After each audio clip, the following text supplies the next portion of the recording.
Coby. I gotta welcome you back. You were so kind. You did a Max Convos with me. Now we're here. We're on Take It to the Max. Let me just give you a really quick introduction, but then I would love for you to take a little bit of extra time. Tell people about yourself. So you're Coby Hakalir. You are the director of mortgage banking and technology for T360. Give me a little bit of background on you, though, because I know you have oodles of experience in this industry. Yeah, oodles is a great word. Thank you. That's how I usually like to characterize myself with oodles of experience. My name is Coby with T360. I am the director of mortgage banking and technology, and I T360 is a consulting firm. It's been around since 1998. One of the most powerful strategic advisory firms in the real estate and banking ecosystem. I come with about 28 years of experience in mortgage banking. I started off as a loan officer in a small mortgage brokerage in Brooklyn, New York, way back when. But even prior to that, my mother was in the mortgage business, and I was actually helping her package FHA files when I was 11 or 12 years old. I used to go to her office straight from school, and I would spend the afternoon helping her, and then she would usually buy me dinner and give me a ride home. So it worked out for everybody. So my experiences in the mortgage business, my real experience is, without is probably closer to 35 years than it is 28. But been in it for a long time. Love it. Love all things mortgage, and I'm very happy to be back. That's amazing.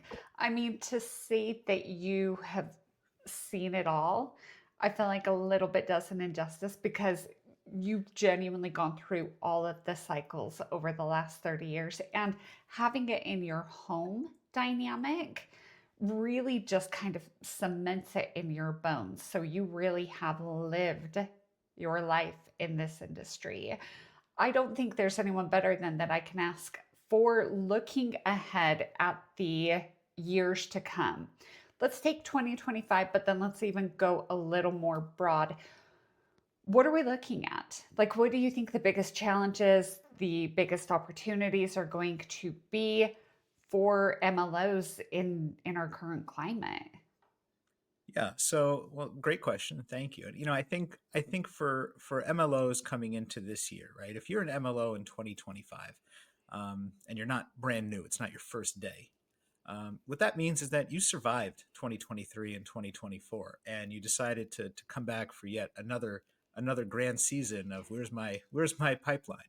And so I think that if you've reached that point where you're still in this business and you've shown that resiliency and you've shown that grit and you've adapted somewhat, right? I think the future is bright for that loan officer because obviously there's a lot of loan officers and the numbers are all over the place. And I know you just talked to Stephen Winans of Reader about this, Yeah. but the numbers are all over the place as far as how many LOs are back from the federal NMLS level to the state level, right? But there's definitely less loan officers. Um, so if you survive this far, right, and now you're about to enter into year three of this, high rate, low inventory environment of people being locked into their homes because they've got the 2.5% mortgage.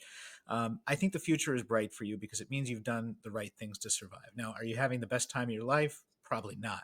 But do I think things are going to get better for those loan officers? Yes. And I think that with some tweaks to their business and adapting to what the future is going to bring, from, just a paradigm shift of how to interact with customers to integration of technology and workflows and to the mortgage business seemingly being taken over by the IMBs who are strictly devoted to mortgage and are not doing, seven different things for customers. They're not looking for their loan officers to sell car loans and credit cards and insurance and annuities and refer business to their wealth management people. They're just doing mortgages. They're just focused on that business.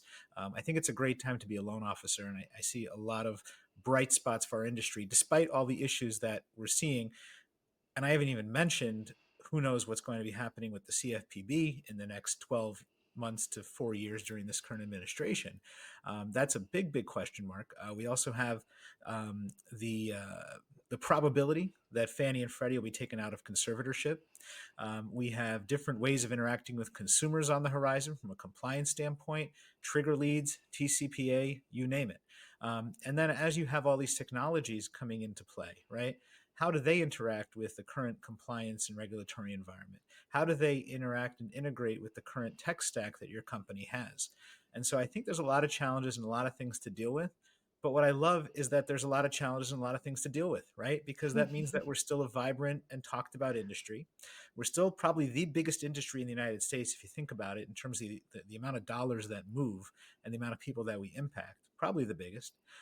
And so I think it's an exciting time to be a loan officer. I've always thought it was an exciting time to be a loan officer. This business has always intrigued me because there's always been so much going on and so much to deal with, and the highs and the lows, and being able to kind of take yourself out of that moment and look at it, from 10,000 feet and 20,000 feet.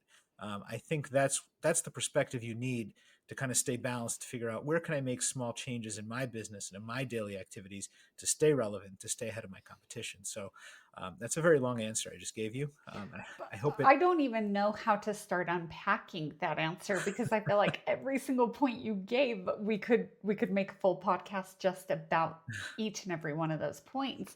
Let's get into challenges facing LOs because I do think that that is something that is so relevant. It's obviously on top of every LO's mind because you're right. You're spot on. If you've made it this far, assuming it's not your first year in the industry, you have been able to survive.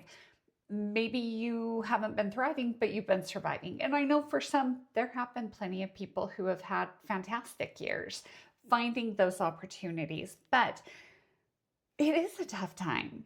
It is a tough time.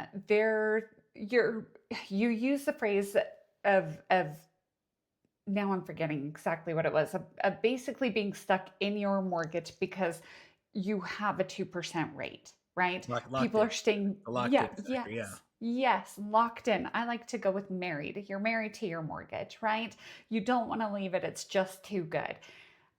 What would you say to LOs who are maybe a couple of years ago, they had this thriving business of refinances, even purchases, because so many people were shifting their mortgage to those lower percentage rates, those lower interest rates?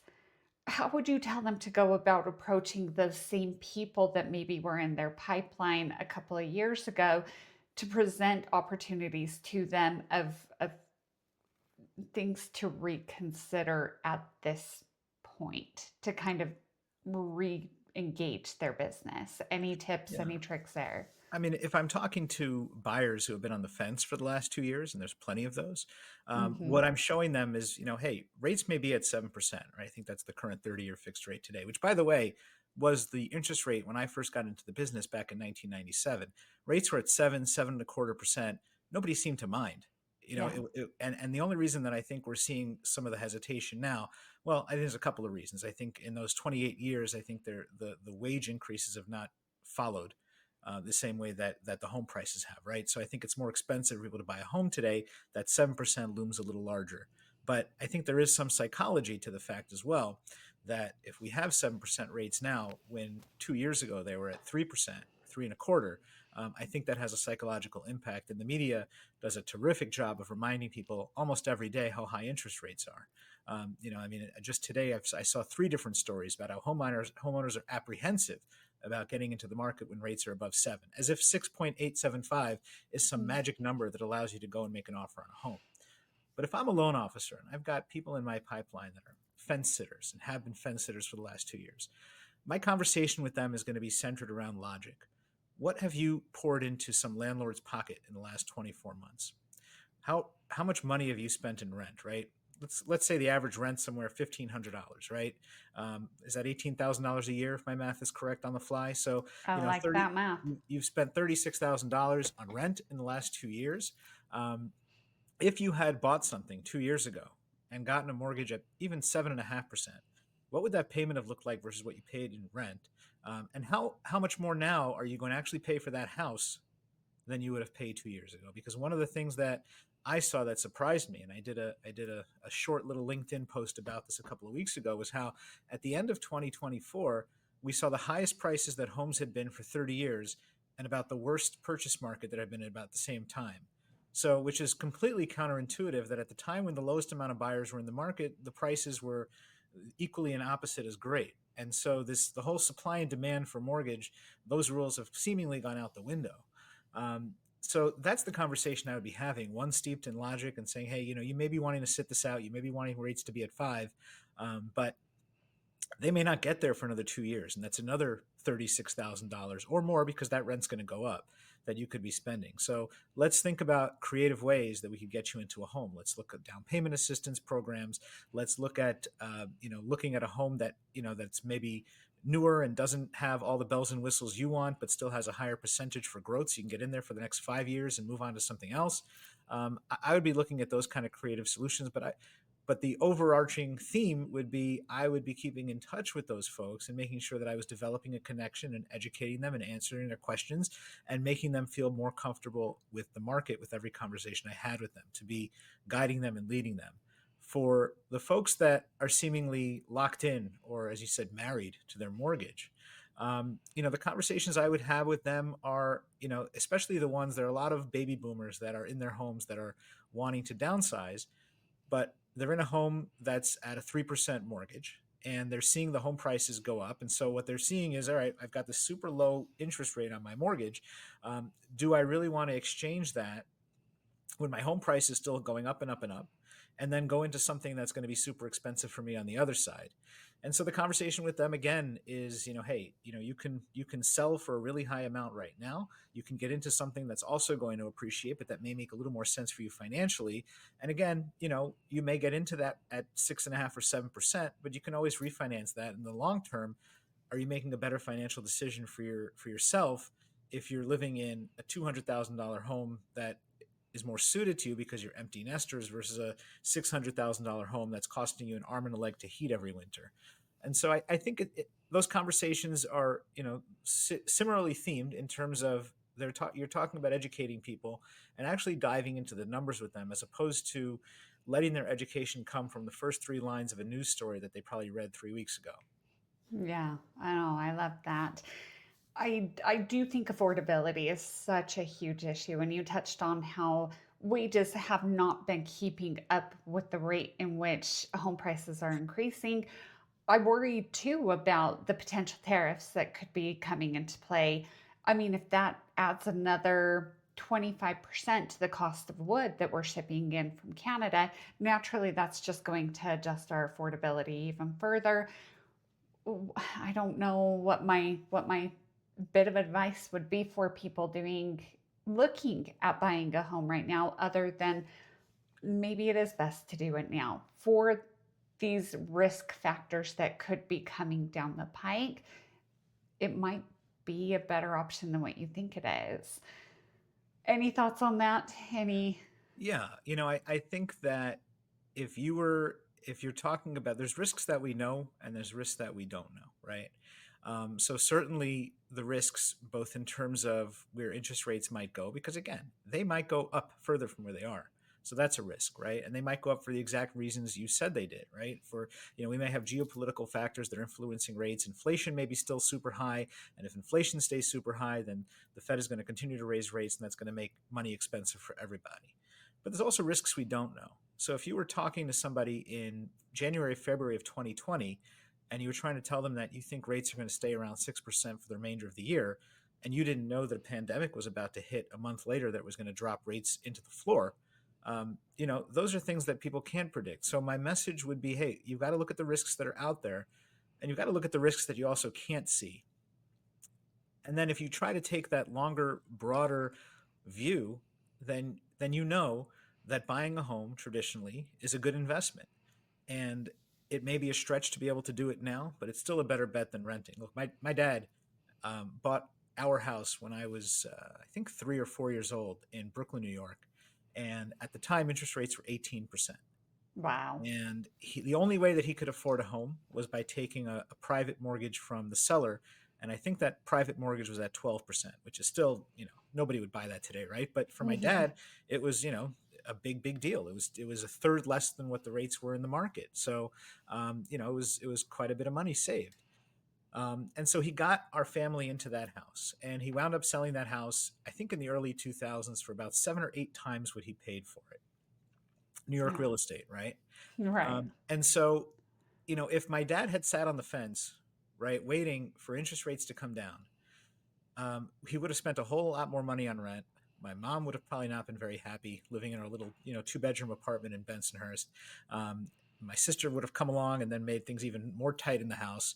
And he would have then had to deal with a lot of competition from other buyers as those rates came down. So he might have paid twice for the house that he bought us than he did. And so looking back, my dad made a great financial decision and he bought a house at 12%. And, so to say that today buying a house at 7 or 7.5 is a bad financial decision, I find that hard to believe. Having been in this industry for so long, I'm with you. I'm over 2 decades now in it. I have my real estate license as well, and so I do get asked periodically by people like, when is the best time to buy a house? And my answer forever has been, as soon as you can. Yeah. Don't time it based on anything else. If you can do it, you should do it. And I love to explain to first time home buyers, your first house, not going to be your dream house. Your second house, not going to be your dream house. Your third house, probably not going to be your dream house. But by your fourth, and most likely by your fifth, you've accrued enough equity that you can make the jump into that dream house. But I do think there is this social media perception of people who are able to get into very big, very expensive houses that are younger. And it sets the tone for these first time home buyers who just perceive that that's reality for everyone. And so then it perpetuates the fence sitting of, well, if I can't get into my dream house right now, I don't want any house. So I love that we're on the same page of, the time is better to just do it and do it as soon as you can. Quit trying to predict the market, quit trying to pinpoint exactly when the perfect and prime opportunity will be, because you never know if you might miss the mark. So just the sooner the better.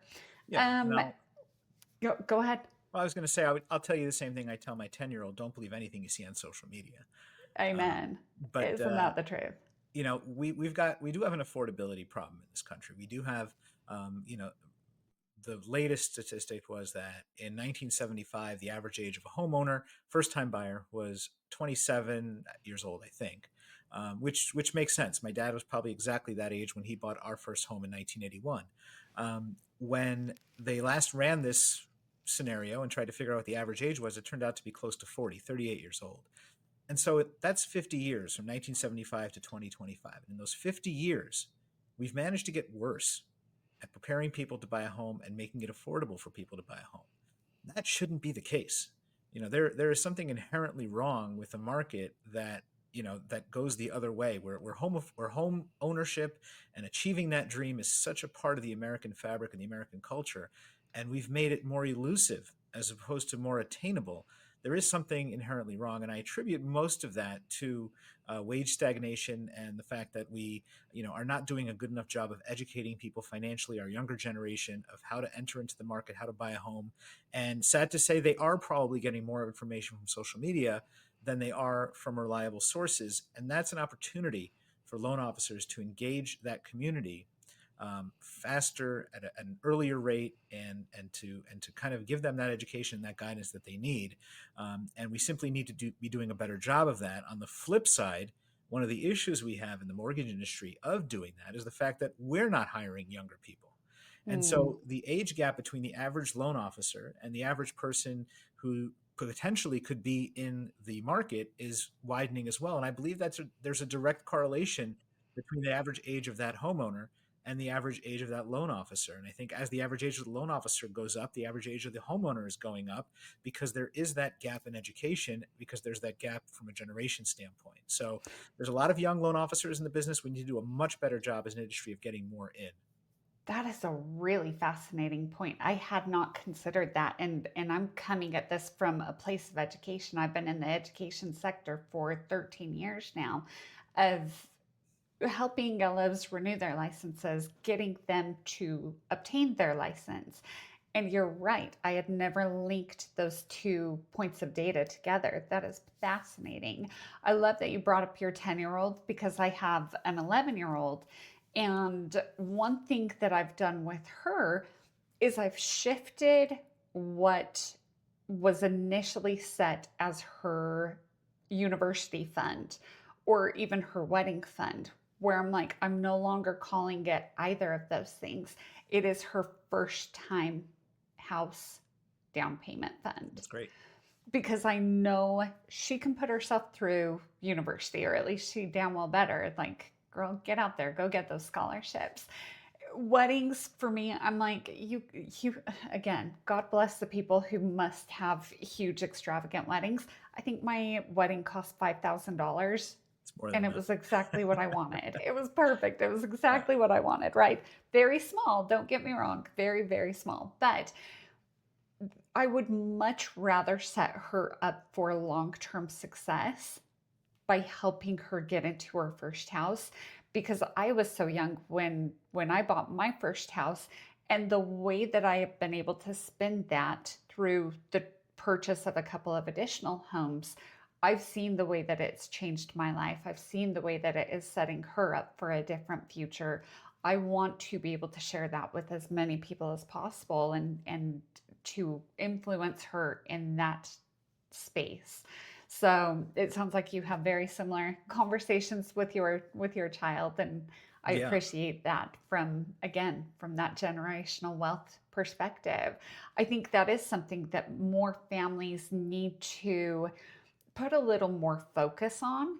And I think some people get really afraid of having those conversations around money because it can be a bit of a trigger depending on the household that you grew up in.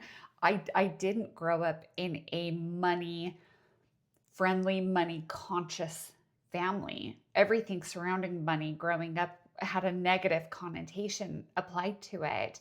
And so it really took me doing my own work and kind of pulling out of that to really shift the way that I view it and the way that I talk about it, and having those open dialogues, having the coming from the place of education, I feel like is such a game changer for that younger generation.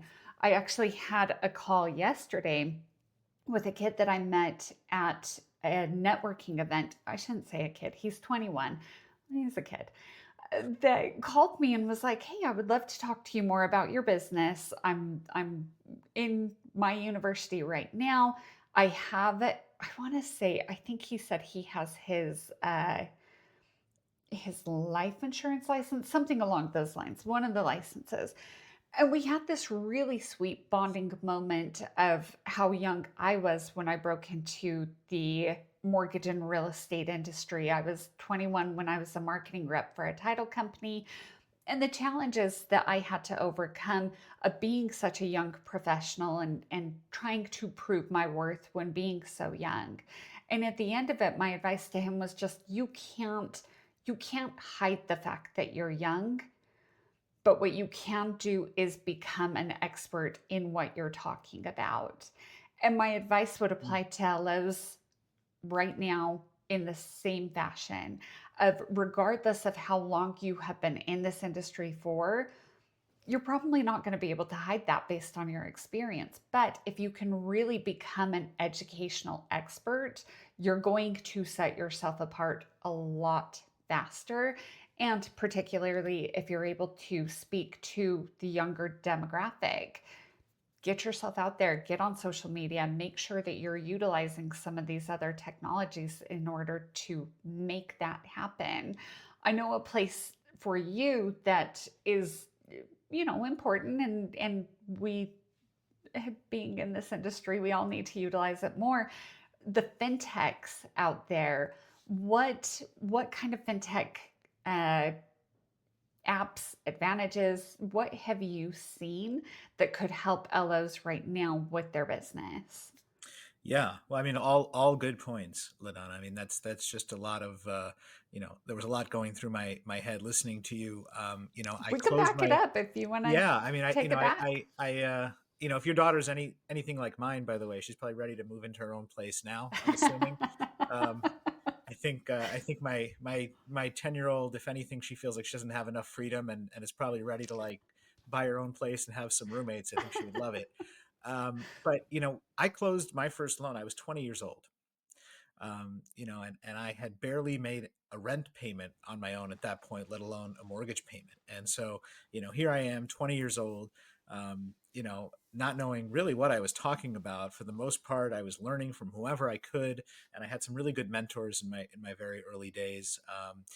And I leaned into that, right? And I one of the famous, not famous, one of the most prolific things that I would tell customers that I was just meeting when I didn't know, and as I said, I don't know the answer to that, but I'm going to get back to you and I'm going to find out everything, and I did, right? And so I think becoming an expert, that's exactly the right advice. Is if you're young, if you're wanting to kind of establish yourself and gain credibility, you can do so by becoming a subject matter expert, right? um, but I think we need to get there as an industry. We need to hire those younger kids. Someone took a chance on me when I was 20, and it's not to say that nobody's hiring younger kids. And the MBA has a great program called Impact to, kind of bring along those younger LOs. And I did an article in the Real Estate News not too long ago about bringing the younger generation into mortgage, and I talked to a really terrific loan officer in New Jersey named Brian Lavelle, who is part of Impact, is working with the MBA to kind of advance the future of loan officers. And he told me, when I was in college, and he had just recently been in college. He's 22 now. He said, they came to us from just about every industry. They came from health services industry. They came from insurance. They came from financial advisory firms. Talking to our class about the virtues of being in their industries. No one ever came to us, he told me, from mortgage, right? We never knew. And he happened to get into the business only because his uncle owns a mortgage company and took a chance on him, and took a chance on a terrific young man who's doing fantastic right now. But but having to kind of work your way into the mortgage business because you have a relative, that doesn't work for everybody. And I think that it's a viable industry that a lot more loan officers, that a lot more people, kids in college, people that are hungry and wanting to make some real money, if they work hard and get rewarded for that hard work, should be looking into. You had brought up fintech. There is the difference between now and 10 years ago in terms of what's available out there from a technology standpoint.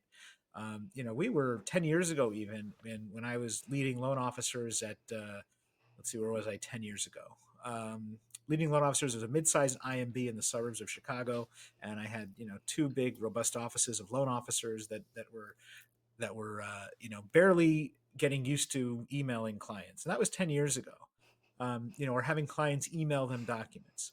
There's just between now and then, in terms of the people that are developing apps and the people that are developing, AI or machine learning, and there's a difference between the two, that have been, integrated into the workflows of mortgage companies, and that I see every day being innovated is astounding. This past weekend, I had the pleasure of attending. It was right in my backyard in San Francisco. It was a hackathon, and what a hackathon was, it was put on by a friend of mine named Michael Vandy, who, by the way, has been in this country for 5 years, but you'd never know it. Has mastered, he does no accent. English was his first language, but has no accent. But he came here 5 years ago, graduated school, started to work for AWS, and then 3 years ago, I think, decided he wanted to disrupt the mortgage industry. And so he's got an AI company, and he invited about 100 of his friends to this large home in the Twin Peaks neighborhood of San Francisco, overlooking the entire downtown. It's a beautiful area. And you walk in, and there's about 100 kids that are, average age is probably 26. And they're all working on solving problems on anything from how to search guidelines with AI to how to automate a mortgage process workflow so that there's no human in the loop. So basically, you can do everything on your phone and never talk to somebody from application to close, which, by the way, you can do if you want to buy a car, right?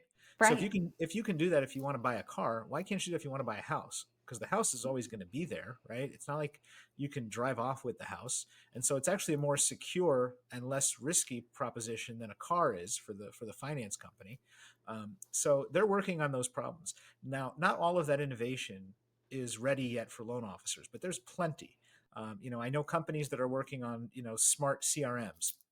I know companies that are working on document readers that can help the mortgage companies get through the process quicker, and get applicants who are frustrated about sending documents 5 times, right? Have those companies actually go out with the borrowers' passwords, log into their accounts, retrieve the documents that are needed, read the documents, summarize the documents, put that right on the desk of the underwriter so that all they have to do is just check it off a box, right? And we may get to a point where we don't need that underwriter at the end, where we don't need that human in the loop. We're not quite there yet. It doesn't mean that that underwriter will be out of a job. It means that their job might change necessarily.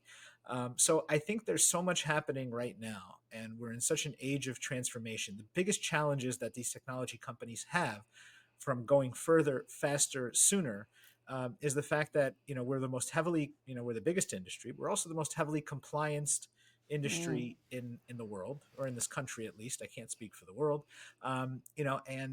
And then the fact that a lot of companies are using antiquated technology, that makes it harder for those mortgage companies to integrate it. And then if you want to layer on a third issue, it's that mortgage companies, after 2 years of not seeing record volumes, are hesitant to spend as much money on something new. So you have those challenges, but I think that if you're a loan officer and you want to embrace simple technologies such as utilizing a good CRM that your company may not provide, but that you could spend a little bit more money and use outside, or an email marketing campaign engine that is actually intuitive and a little more personalized, and you can create sequences on.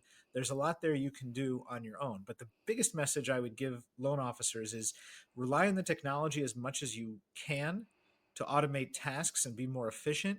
But now's the time, when rates are a little bit higher and things are moving a little bit slower, to deepen those relationships and to make sure you're not only doing that with your customer base, right? Not just the people you closed or want to close, and move those relationships from transactional to relational, but now's the time to reach out to those referral partners, whether they're realtors or financial advisors or attorneys, and make sure you're spending your your precious time with the people who have the most value, and that you're actually taking the time to deepen those relationships with those folks and to become a real value add to their lives. And I think the theme, what we saw in August, when the realtors had to kind of shift how they did business after the NAR settlement, and the theme for realtors became, all right, well, now as a buyer rep, you're going to have to articulate your value to your buyers, because now they're paying your commission, right? Theoretically. I think the same holds true for loan officers now. When it gets a little tighter, you as a loan officer, you can't keep having the conversation of, I've got the lowest rate and I've got the quickest closing. That doesn't resonate with people anymore, and it doesn't mean anything to begin with. What really means something is, here's how much experience I have. Here's my process of walking you through a loan, and here's what it's going to look like. Here's how I'm going to help you make the best decisions, and here is how I'm going to be with you for the next 5-10 years as your advisor. And this is what that relationship means to me, and this is the value that I bring to the table. If you're able to articulate that, it's a whole different conversation. The technology becomes the tool to allow you to have more of those conversations, but it's not the crutch to rely on to get you there. You just summarized that so perfectly, because that's Thank you. exactly where I was going to go with it. Of these advancements really are giving you time. They're giving you the gift of time. And so if you're able to go out and do the thing that AI cannot do, which is build and further a relationship, that is the part that people are going to come back to you for. That is what they're going to remember. And so this really is the differentiating time of how to set yourself apart in that relationship element. So beautifully, beautifully summarized. Appreciate that. Um, what would you say right now would be your one piece of advice for LOs who are looking to elevate their careers right here, right now? What do you think they should be doing? Have a plan. One of the things that, you know, when I originated loans for a long time, I moved into sales leadership, and then I led loan officers for, the last 18 years before I moved into the consulting side of the world. But I always had a plan. I always knew what I wanted my year to look like, my month to look like, my week to look like, and I kept track of everything I was doing. Right, so I knew where my most valued relationships were. I knew what marketing efforts I was putting forth that were working, that weren't working. I knew what kind of outreach I had to my past customers and how I was getting them to keep me top of mind, because they'll forget you very quickly if you don't. And so I always had a plan, and the second point to that was, I never stuck with that plan through the entire year, not once. Hmm. I was constantly tweaking it, and improving it and making it a little bit more efficient. As I was getting data in about what was working well and what wasn't, I was making adjustments. And so I think that, I ran it the same way a pro football coach would run his team, right? You have a plan going in where you have some plays that are scripted, but then as soon as, somebody hits you or you get an injury or, somebody fumbles the ball or the other team, does something you're not expecting, you've got to adjust. And so I Yeah. think the same thing for loan officers. Have a plan, but always be reevaluating that plan. It doesn't have to be every day, but, certainly once a month at least, reevaluate what you're doing to make sure that it's working. And then the second, piece of advice, and you only asked me for one, but the second piece of advice is, have find a mentor or find an accountability partner. Ooh. And it's not always easy to differentiate between the two. Not every mentor is an accountability partner, and some accountability partners can be mentors. But find somebody you trust who you can talk about what you're doing with and you can bounce things off of. And it doesn't necessarily have to be someone in the mortgage business. It could be someone that also has to deal with customers. And, you can talk about what you're doing with that person and try to figure out, hey, this is what my thought was. What do you think of it? I think the more we speak the things we're doing to others and we develop those collaborative kind of relationships, I think the more powerful it makes us in our jobs, because oftentimes we get stuck in our own heads. And, it's easy to talk ourselves out of something, and sometimes something easy becomes easy to talk us into ourselves into Mhm. something. And so, we can make mistakes because that brain of ours, likes to play tricks on us, and, does it all the time. I mean, there were mornings I remember waking up as a loan officer, feeling super anxious about my day. Oh my God, all my customers are going to run away. They're all going to find lower rates somewhere else. Nobody's going to close. I'm going to get hit with 47 conditions. And this was all before like 8 o'clock in the morning. And I think that, the more you kind of stay in your own head without collaboration with others, I think the more dangerous it is. I think we need to have that input and have that collaboration, those discussions, and those relationships. Fantastic points all around. I love having a plan and actually outlining it, but then being willing to evolve and adjust with it as you see what is working and what does need to be tweaked. Going to coaching and accountability, this is an area that for me resonates so strongly because I wasn't big in team sports when I was young. I never really had a coach. And it wasn't until I was attending I want to say I was in Illinois, like at their MBA conference, and I watched Dr. Bruce, who is a coaching expert, watched his presentation. And I remember it like cognitively sinking in of, oh, this is why people have coaches.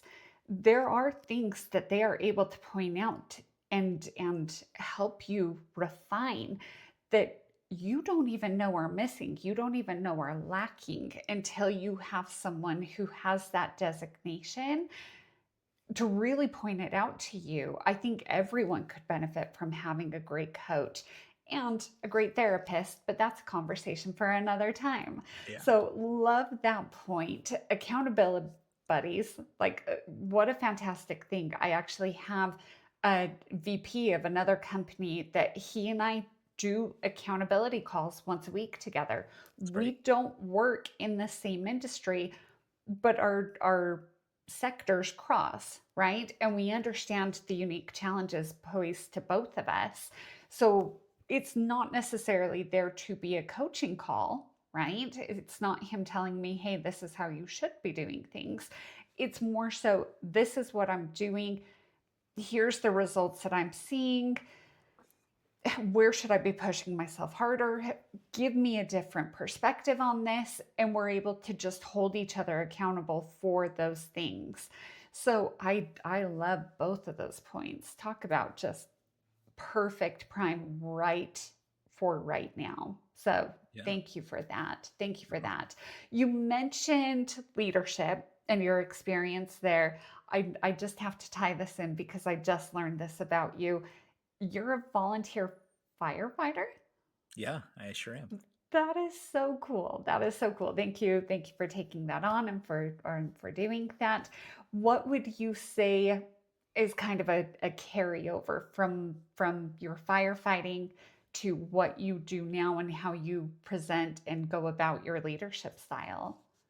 Yeah, that's a great question. I am younger in my volunteer firefighting career, so I'm only I think 4 years into it. I took it on when I moved to Northern California, shortly after I moved out this way, and it's been extremely rewarding. And I think one of the lessons that I take with me just about every day from firefighting is this lesson of camaraderie and this Mm, lesson of being better, because you've got to make sure that the person to the left of you and to the right of you is safe, and their safety depends on your level of training and your level of commitment.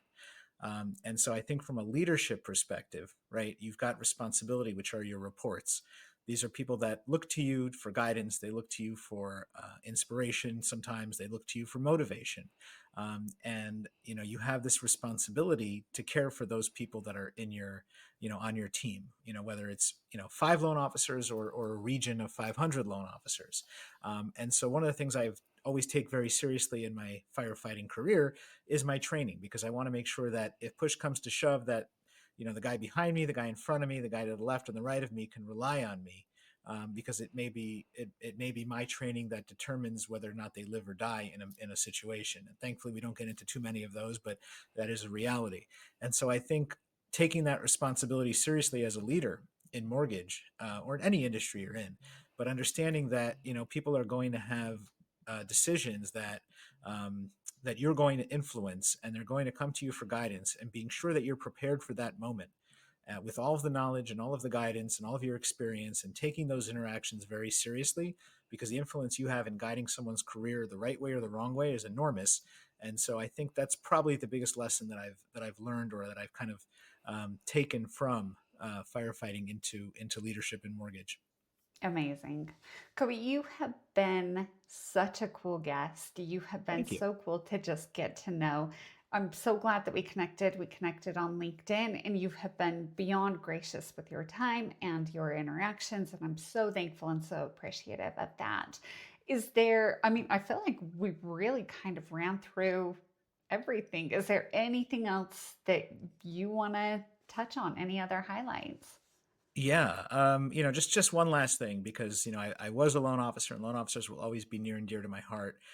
So just one last message to them, which is hang in there. You got this far. Hang in there. Embrace what's available. Seek help when you can get it, and keep fighting and keep pushing, because you'll get through this, and there's a lot of light at the end of the tunnel. Amazing. Amazing. Where can people find you if they want to connect with you? Easiest way is on LinkedIn. I'm on LinkedIn all the time. I post just about every day. You can also find, I write articles for realestatenews.com. You can find me on there. And then my email address is Coby at t360.com, just T360. You can either spell it out or number it. It'll both come to me, but would love to connect with you, and would love to get to meet everybody in this industry. You're amazing. You're amazing. Thank you again for being here. Thank you for taking it to the max with me. I can't wait. I'm gonna reach out to you again soon. We're gonna do this again sometime. I appreciate it. Thank you, LaDonna. I really appreciate the time and enjoyed the conversation. Thank you, Kobe.